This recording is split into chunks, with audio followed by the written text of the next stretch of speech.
Hi William, today a battle that's been going on for nearly 2 decades. Time Pod versus Time Armor. Which is better? Time Pod versus Time Armor.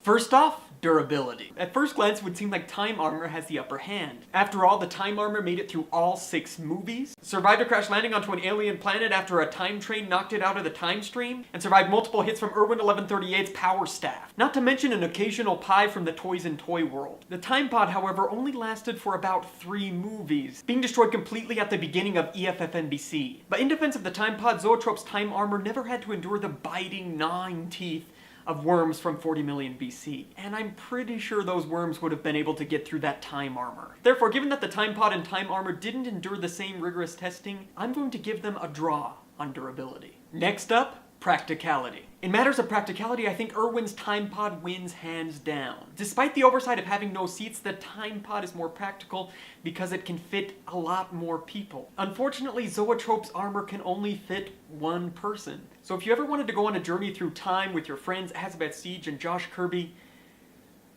you'd have to take turns. I don't even think there's enough extra room in the Time Armor for Prism.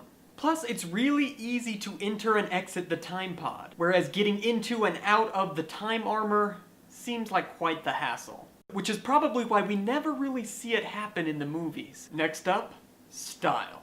I think in style, Time Armor really takes home the cake. Time Armor simply looks cooler than the Time Pod, and we definitely know Josh Kirby agrees with me on that one. Next up, maneuverability. This is a close one. Both the Time Armor and the Time Pod seem to be fairly maneuverable. Both are capable of creating a time storm, and both seem to be able to move through the time stream with ease. But I think I'm going to have to give the point to the Time Pod. Zoetrope's Time Armor is just so inconvenient when it's on the ground. First of all, it takes forever to walk anywhere. And second of all, if you want to get out of it, as I've already mentioned, it's almost impossible. And the clear winner is the Time Pod. Join me next time when I teach you how to make your very own Silver V's.